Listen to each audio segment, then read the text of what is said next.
Okay, so we're on to The Leftovers, a show I definitely loved. I think I've watched it twice in full, but there were probably certain episodes I watched several times. I think I almost got sucked into it a third time at one point. I just thought I don't have time, so I have to pull myself away. What Um, I know you told me at the time, what got you onto the show initially? I couldn't sleep one night and I just was flipping around.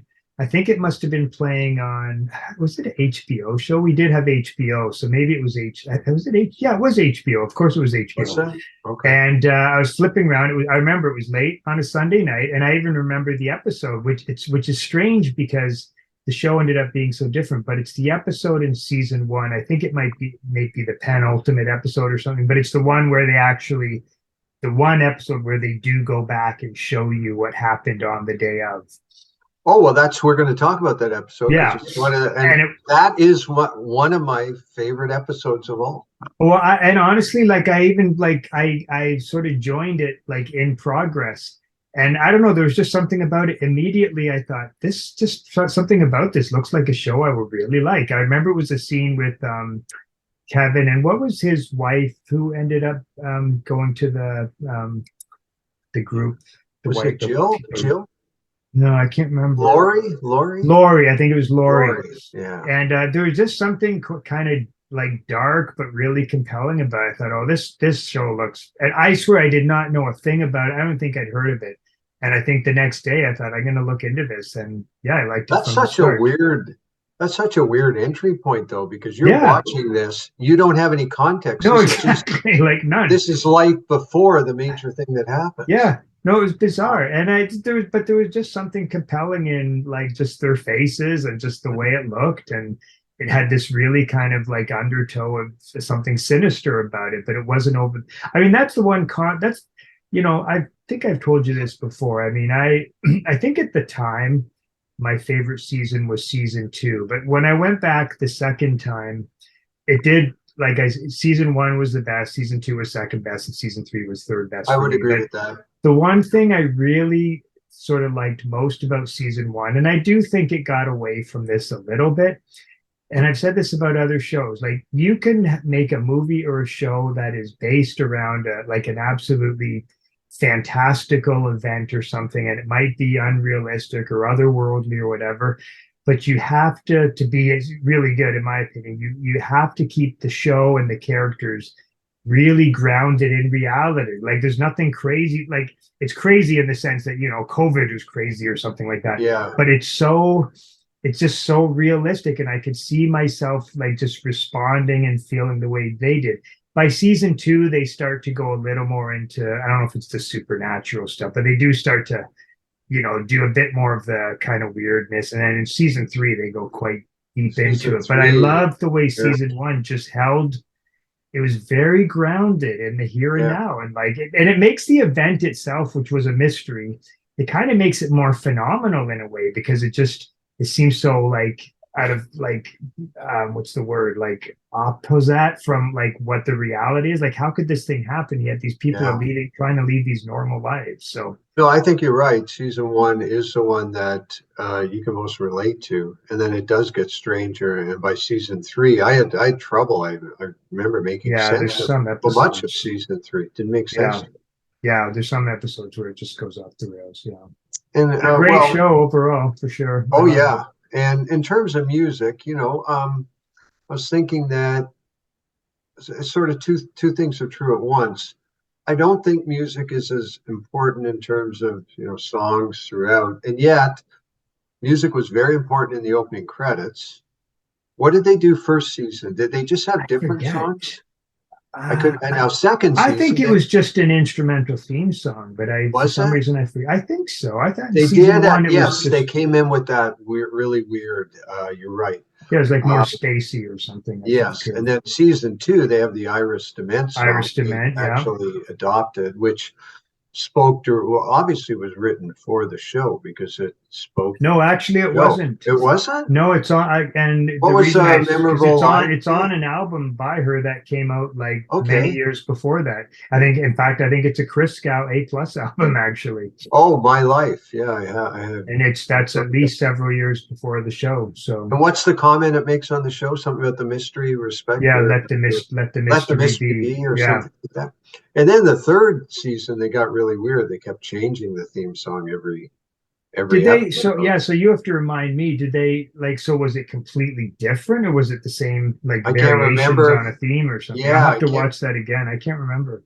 I can't remember if it was the same song done differently, but so many of the versions in the third season, I didn't like them at all. I better say off the top before I dig myself into a hole with any talking I do in the next half hour, but it has been a while. Like, and I find like it just my memory is just like so Oh yeah, iffy on the show. So that's I mean, I, 3 years ago I would have been able to describe all those credits very well, but now yeah. it's just kind of lost to me. So Well, even as I rewatched the 5 clips I wanted to talk about, I'm looking at stuff and I have no context for it. So sometimes I would try and go online and read a little bit. Well, what led up to this song and where are we in the show? mm, But I had trouble piecing it together.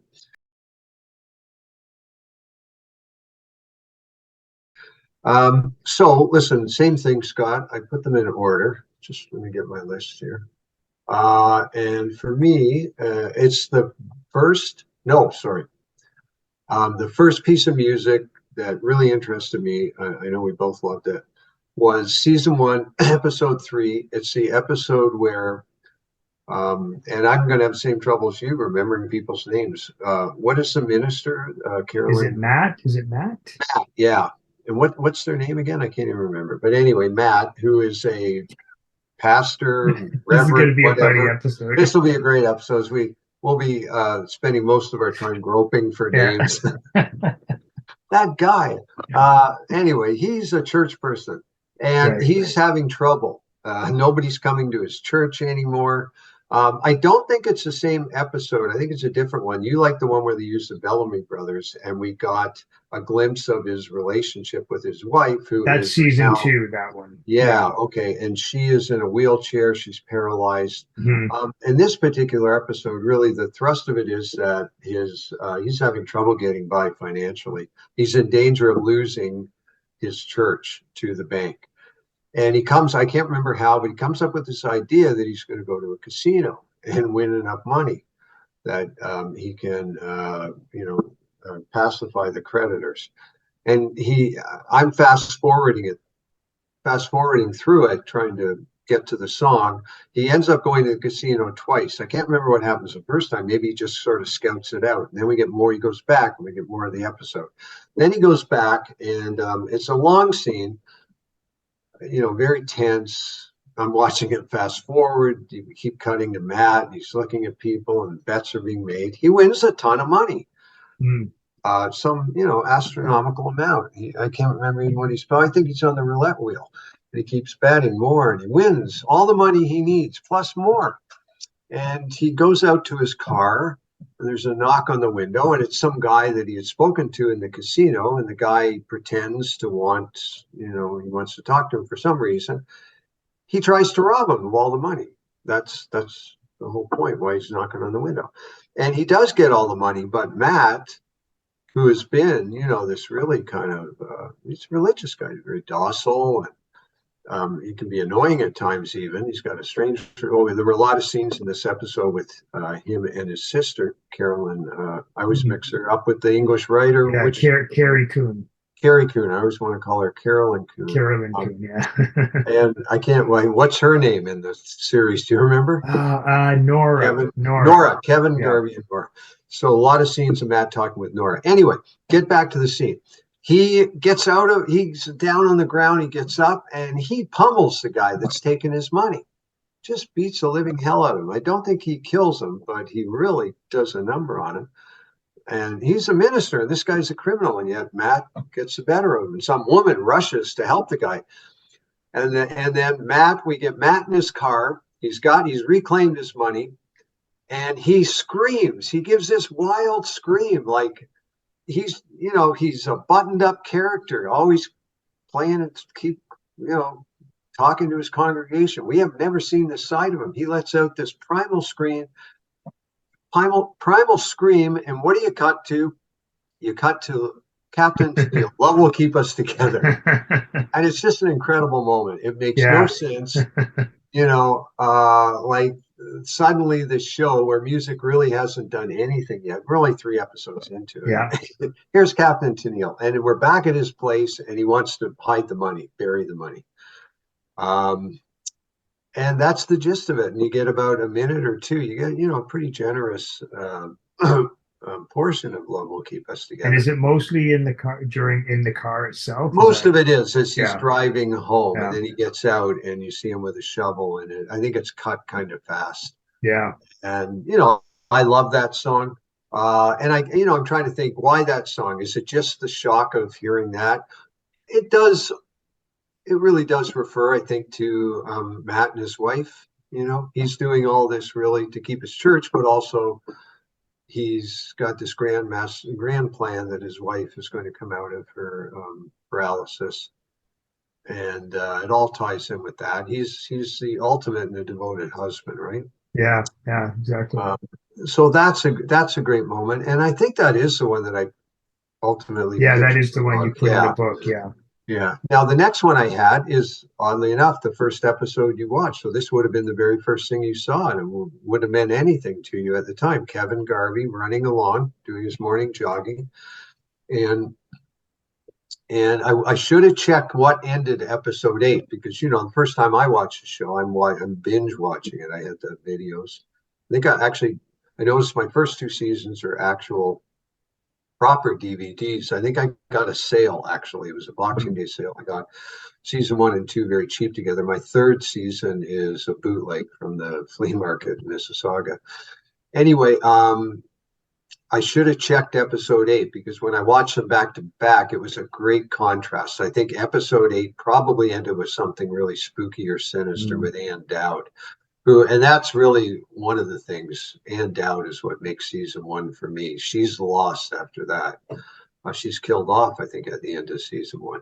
And we get her back as, I call her a ghost Patty, where she's there to annoy Kevin and make him fun of him. Is that season 1 or season? Is that season 1 or 2? I could have them when she. You comes might be back. Right. I just can't remember. For some reason, I thought it was. Okay, you 2, could be but right. No, you're probably right. You've watched it more recently than I did, so. Because I don't think she has any part in season 3. So to me, it would make sense. She's killed towards the end of season 1 and then comes back in season 2. Okay. Anyway, I think something sinister happens at the end of season 8, and then season 9. It's very disorienting again.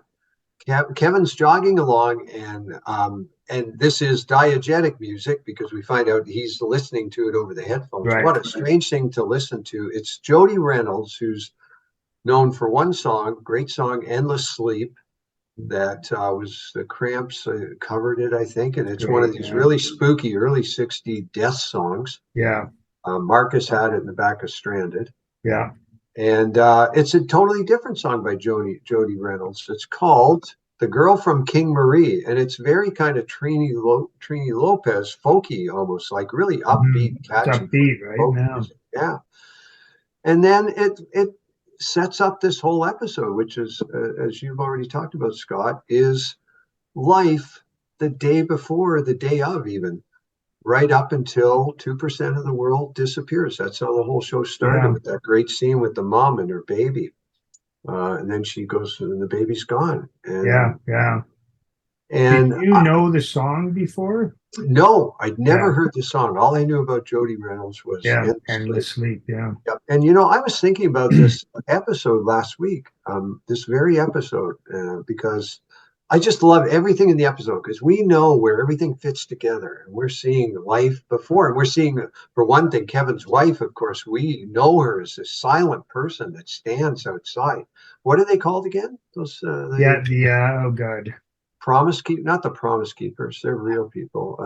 No, I'm gonna look that up. Yeah, that's crazy. It's this like a cult, basically. It's a cult who wants the rest of. Guilty remnant. I didn't even. Guilty remnants. They want I think their stated goal is to have the rest of town acknowledge how horrible this event was. Yeah. Yeah. The rest of the town is kind of living in denial. Yeah. They're holding ceremonies and things like that, and these people want everybody to fess up. Look, the entire world's fallen apart, and your life has been shattered. You need to acknowledge that. But it's weird because like they all like chain smoke, They chain and there's smoke. just yeah, there's just weird like odd things about it. But they all wear They white, of course. they And are the strangest crew. yeah, And it's they're odd. led by Ann Dowd, who's such a great character. We find out why she's so hateful in this episode. We find out that she was like a, good, normal person being physically abused by her husband. Her Yeah, husband is just really hateful. And she's seeing Lori. Lori is her therapist. that's And right. everything's filled Yeah, in. And the daughter seems, it's Margaret Qualley, who is Andy McDowell's daughter, who turned out to be in Tarantino's Manson film. right. She really does look 3 years younger than she does. We meet her as kind of a sullen Yeah, teenager in the yeah, first 8 episodes. And suddenly she's sort of a chipper 15-year-old with braces and, yeah, has a great, funny relationship with her father. Everybody's different. yeah, Um, and the thing I wanted to say, I was thinking about it. I was walking along, and I don't walk that much now. I kind of wore it out during the early months of the pandemic. I'm walking along like it's 2020. And I started thinking about those walks during the first few weeks of the pandemic. And I thought, and you couldn't really do it with the pandemic because the pandemic kind of crept up on us. It wasn't like the leftovers where it's an event that happens. You can't go one day before the pandemic started because right. there was all sorts of stuff leading up to it. We were hearing about over in China, we're hearing about other things, and everybody's getting more nervous. But it would be kind of neat to go back to like the last normal day before the pandemic and just see what Yeah, did you do that day. yeah. And that's what that whole episode's about. And it's just so interesting to me. Oh, I know, I Um, know. and I And can't think. Kevin Garvey's story, how his normal life ends, like he's having the affair with the woman, and That's right. he must be carrying that guilt with him. No, You know, Scott, because it isn't that what wasn't happens? Like well, it wasn't an affair. It was a one-off. a He one-off. helped Yeah, her. yeah, yeah. Not Yeah, even an like affair. when You're you right. say Like a affair, one it night sounds like they stand. were Yeah. seeing each other. No, He helped exactly. her, and they And did just she disappear? Like was she?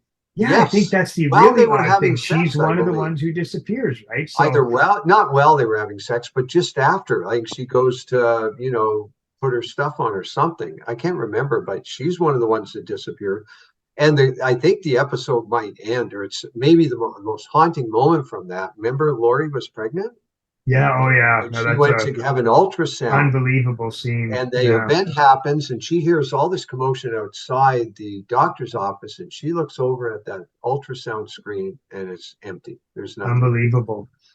And see, Everything what's fits. interesting is that I think part of the theme of the show is that, and I think I might have read this somewhere, but that it's about people's inability to really even talk about, well, that's the guilty remnant angle or whatever, Guilty too. remnants, But yeah. if you think about it, I mean, I think there's one part explicitly in the show where Nora, who, and we don't need to go into all the details, but she has like the worst of it all because didn't her entire family, and she's like known as the She's only in the person kitchen. who lost more than one Yeah, person or something, right? And yeah. there's her two kids and her husband. But there's a scene or something where she says, or someone says, like the worst thing. Oh, what was it? Like they were denied being the pain. Oh God, now I'm losing it. But what the point I was going to make was that Kevin Garvey has this moment and he can't talk, he could never talk to anyone about it because No. he's fooling around on his wife. Laurie Garvey All doesn't right. I talk see what about you it mean. because Yeah, he yeah. doesn't even know that she's pregnant when she loses. Like it's so early in the pregnancy, she hadn't even told him yet. So she can't Everybody had talk a about secret. that. Like they Yeah. all have these things that they can't express themselves to I never anyone. really They thought had about all that. these Yeah. painful moments, and then this thing took over, and it like robbed them of the ability to even deal with Talk that about it. stuff. So I know I could tie Nora into that somehow if I could But you're right. figure that Nora's out. in the But kitchen. She's yeah, in the kitchen. She looks back at them, and everybody's gone. Three of them: her husband and two, I think, a son and a daughter. actually, you know what? It wasn't Nora. I don't want to get too off track. There's Yeah. some character. I don't think it's Nora, and they have someone close die like the day before. And there's the thing that comes out in the show is they weren't even allowed to grieve or have anyone share in their grieving because then this thing happened. And that might have happened during COVID too, right? Like Right. if I was someone just going to died say like that, right at the beginning of COVID, right. it Or sort even of gets just the, lost in the shuffle. Like we're in a world, pandemic situation now. or It's even during COVID, just the even whole thing during, where yeah. people died and you couldn't have the funeral and you couldn't have Yeah. the whole rituals. And, you realize how important that stuff is.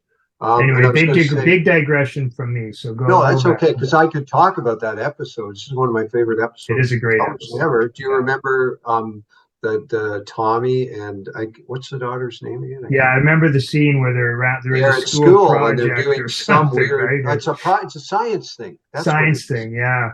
And they both survived, but I think two or three people from that group who all they're hand in Yeah, hand. and I like the way they play that. Don't they just like before the thing and they're kind of kidding around with each other. They have these great smile that they're giving to each other. And then after it happens, don't they capture it really well? Like they just have just a real look of confusion. Like they don't Something overplay it like at that. all. Like Yes, it's just like absolutely. what's happening here? Like this is weird. Where are some of these people Where do gone? people go? And Matt and his wife, that's like a car accident of some sort, or something That I strange don't happens. remember.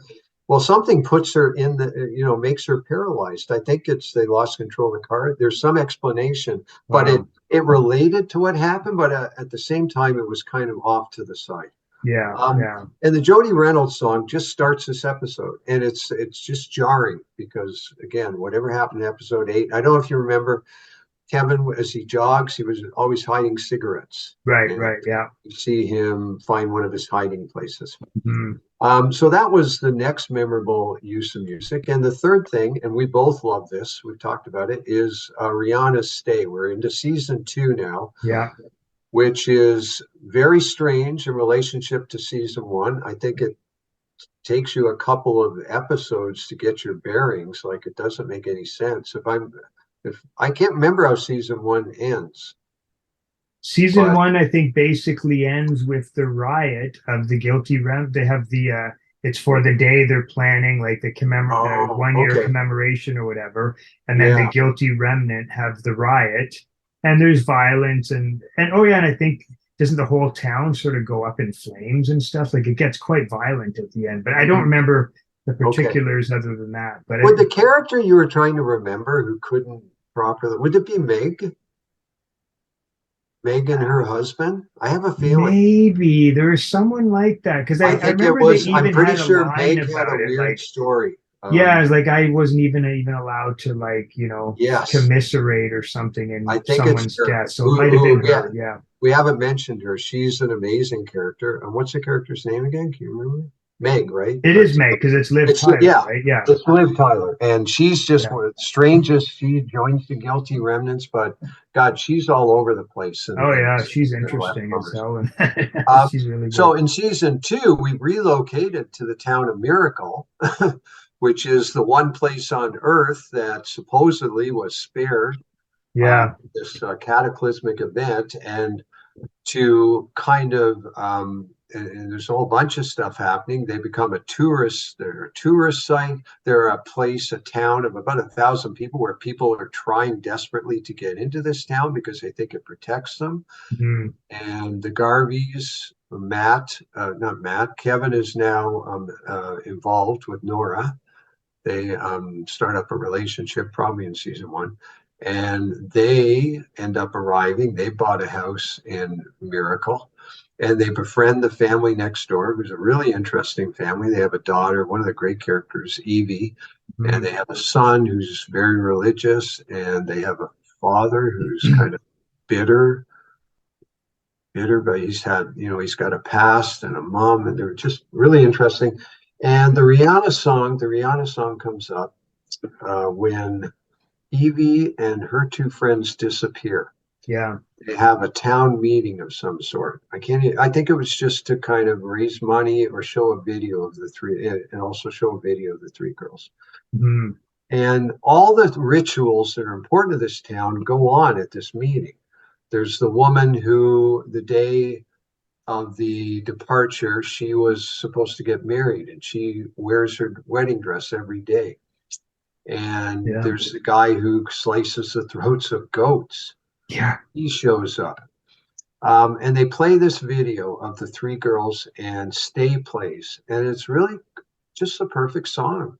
Yeah. And if you remember, I watched the scene yesterday. Nora, remember Freddie Rumsen in Mad Men, the character Yeah. Freddie Rumsen? He's Oh there. yeah. I sort of He's there to remember that. investigate. He used to work with Nora. Yeah. He's a great actor, and I could only see him as Freddie. Anyway, Yeah. he's there to film this event, and I this is the kind of thing where you need to watch it. I couldn't understand what she was doing. Nora stole something that she wanted to see from him. And there was this shot. Kevin looks over at her like, "What are you doing? Why are you taking that?" And she goes, "Don't worry about it. I need to see this." And Stay is playing during this, and the video of the three girls is playing. And then I played it a little longer. After the song ends, the mom, Evie's mom, the guy comes in with the goat, and he's about to slit its throat because that was the ritual that the whole town believes that's part of what saved them. And finally, she steps up and she says no. And she just lectures the town. She chews them all out. She says, "You've got this idea that we were spared. Well, my daughter's missing. We're not spared." And she Yeah. she Yeah. basically gives lie to everything they believe in. It's really memorable in the So wait, song. so that's Evie's mom who got up and Yeah, said that? That yeah. and what's that actress's name? She's fairly well. Regina King. Yes. And And she was in was Jackie she had to tell me this. in Was she in like Dead Poets Society? No, not Dead Poets Society. What's the Janet Dead Poets Society? The Janet Jackson the one movie, Poetic Justice? Poetic Justice, or She one of might have those been. She's Janet an Jackson. acclaimed actor. She's very She was good on at. a TV show for a while, I think, Okay, too. okay. Um, But she she's was good really in that good. show. She's got this edge of anger, you know. Mhm. And her husband is, I mean, they're really interesting, that family. And Evie is just one of my favorite characters because you get this one impression of her. And I sent you one of the great Yeah, images of the show where she holds up this, it's just a long thing where they're watching a news report and we see Evie and she's holding up this that's card that great. makes you understand. Yeah, And God, you never get that phrase out of your head.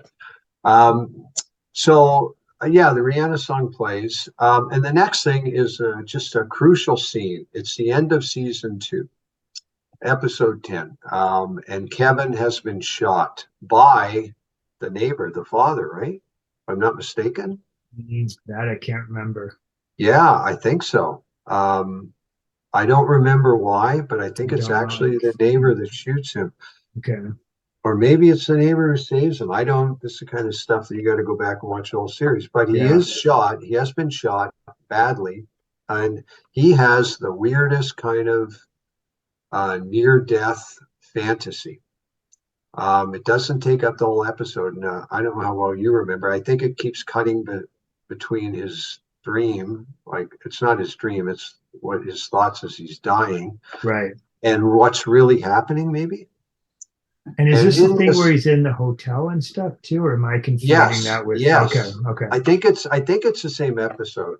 Okay. Although he ends up having another one Yeah, later. there's a couple moments like You that, might be right? In getting. season There's three one or where, something. yeah, there's one where he's on a mission. He's sent on a mission to kill someone, and Patty's involved in that because she's running for president. But we'll get to the music. The important part of this scene is where he goes into a karaoke bar, and there's a big wheel with all these songs, and they have a nice reference to The Sopranos because "Don't Stop Believin'" is one Right. of the songs on the wheel. I was thinking it would have been a neat joke. This show is like 2013. If they also would have had, Breaking Bad, Baby Blue from Badfinger, and they would have had "I'd Like to Teach the World to Sing." Yeah. And they could add the 6 Feet Under song. It could have been the wheel of all the really Yeah. famous endings. That's funny. And Kevin's told by this really mysterious character. He's an actor that Steven Rubio likes, Bill somebody. Remember the guy who kind of Yeah, I turns like up him. 3 times, and he's saying, "Oh, you can get back. You just have to go up and sing." And he's got this smile on his face, and he said, "Why would I want to sing?" He makes fun of Kevin. He Yeah. says, "Oh, you'll do this, but you won't go up and sing." Okay, don't go up and sing. Yeah. Yeah. And by the way, the woman who's just finished singing, what did she Angel of sing? the Morning. Angel of the Morning. She's just finished Angel of the Morning. She says, "Sir, why don't you come up and sing?" And he reluctantly goes up there, and I guess he spins the wheel. He ends up on Homeward Bound. Yeah. And it's really Justin Thoreau singing because he's not a good singer and he's really struggling with the song. But it's very moving because you keep flashing back to his life Yeah. before the departure. And we see Laurie smiling and you see his daughter and then you see Nora. And it's almost like he brings himself back through sheer will. Um, and he sings the song and he starts to tear up at one point. And when it finally ends, you just hurtle back into the present. You know, he's there dying with the gunshot wound. And Yeah. it ties in very much. You know who I think might shoot him? It's not the neighbor. It's the neighbor. Remember the neighbor's father was one of these weird religious con men, older Yeah. actor. I don't know if you remember him. And I don't remember for some. he lives in the woods, and the family's kind of disowned him. Okay. Anyway, he's brought back through this, singing karaoke at this karaoke bar, and it's quite memorable. So perfect song because on Homeward Bound. My thoughts and all that. The lyrics fit. It's a nice Yeah. choice. Yeah. The lyrics are perfect for that for sure. And I became interested. I started a thread on the message board. Great karaoke scenes, and Mm. there's a great one of Mr. Robot, but it's really one of the best. I've seen karaoke scenes in probably a half a dozen movies and TV shows, maybe more, and it's like top of the heap. Yeah. It's great. It's got a very And eerie feeling to it for sure. yeah, but sad too. Yeah. Yeah. And the fifth thing I picked, I can't even name it. It's the music that starts Yeah. season I couldn't three, remember that. You episode three. listed It's it the and I just don't Aboriginal remember it. music. It's the episode where Scott Glenn, who I think we both think is a great character, Yeah. it's Kevin Garvey's father. And season three is so weird. I can't remember what happened in the first two episodes. Oh, remember the first episode of season three was a really bizarre one where we're starting like 1,000 years before Yeah. we It's found like, isn't that like a 10-minute sequence or something? It's yeah. like, And yeah. she's trying to she's pregnant and you don't know what's going on. Yeah. And it all has to do with the locale where she is, which Right. turns out to be the place of Evie and her friend's disappearance. And I think we cut to modern day and they're running through that. So by the third episode, all sorts of stuff is going on. You don't understand. But the third episode is about Kevin's father. And the episode starts with a flashback to the day of the departure. You won't Mm. remember this, but it starts with him as he was the chief of police Right. before his son. And it starts with him frozen, watching all this mayhem around him. The camera kind of slowly tracks up to him. And we recognize that it's the day of the departure.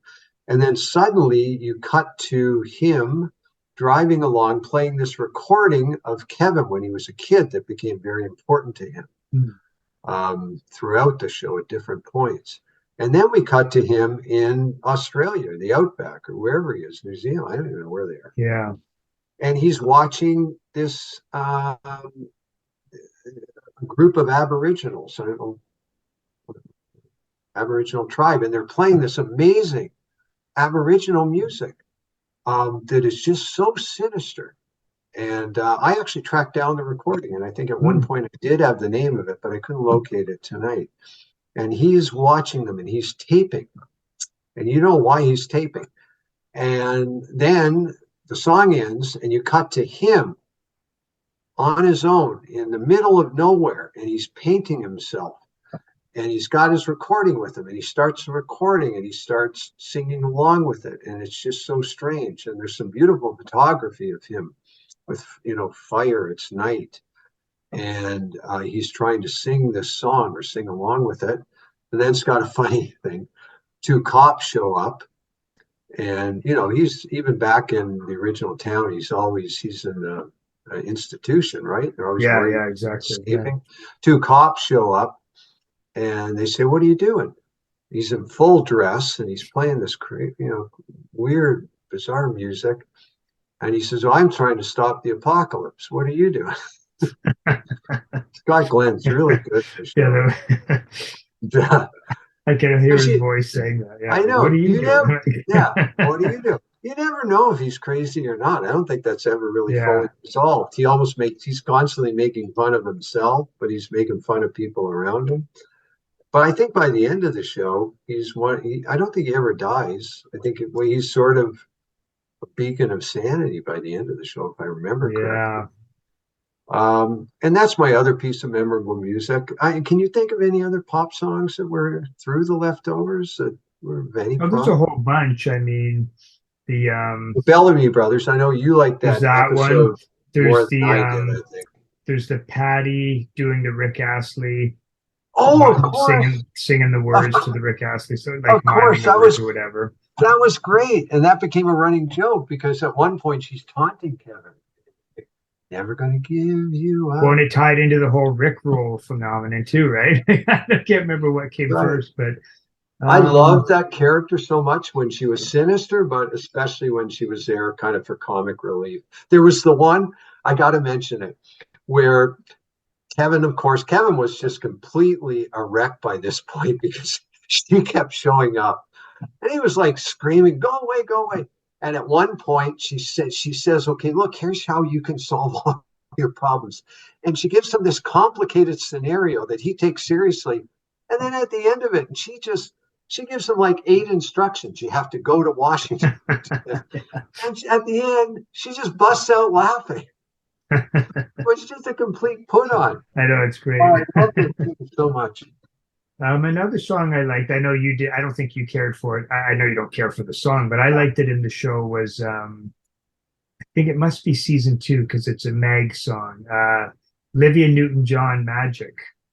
Ah, I yes. liked the way Yeah, they I used think that, you're but I right. don't even remember the particulars. I remember she was driving in I don't even want to try and piece it together. I just remember I it can had, sort of hear it in my it's one mind. of those uses of a song which you just think of as a, kind of flimsy, Yeah. not really much to its song, but it just gave it this new heft or something in that scene. Like it had a kind of weird Yeah. supernatural quality about it. And there's the Xanadu kind, the 80s is definitely an underlying theme in that show, I think. Like so Okay. many of the characters seem to be into 80s music and stuff. Yeah. So I'll mention, I have no idea what the song is, but it's just more the context.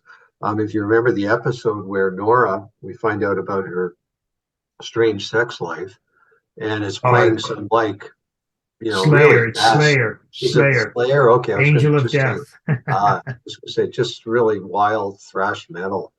Well, And see that to me is one of the like maybe the 5 best scenes in the show. But I think and the music works, but I do think they kind of missed an opportunity there to do something even better with the music. Like I would love to see that exact same scene played out, but not a song like Angel of Death. Like I do like it, yeah, like it works, but it almost would have been a perfect opportunity to pick a song like that, has no sinister undertones, and suddenly when you hear it in this context, like it just pick some song from the 80s that might fit that scene. I thought But you I were going to love go, that scene though. I think oh, that it's a scene great is scene. phenomenal. I thought you were going to go the opposite way. Underground or something. What was that you said, Phil? You cut out a bit I there. thought you were going to go in the opposite direction and say use the Velvet Underground.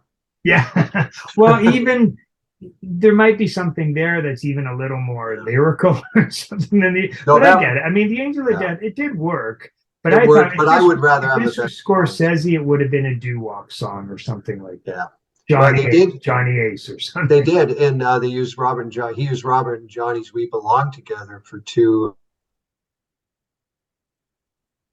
guys, leather clad guys in a bar in after hours.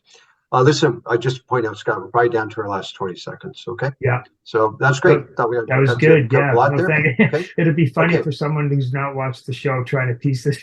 We've ruined everything. That's our mission. Okay. Watch Thanks a the lot. show.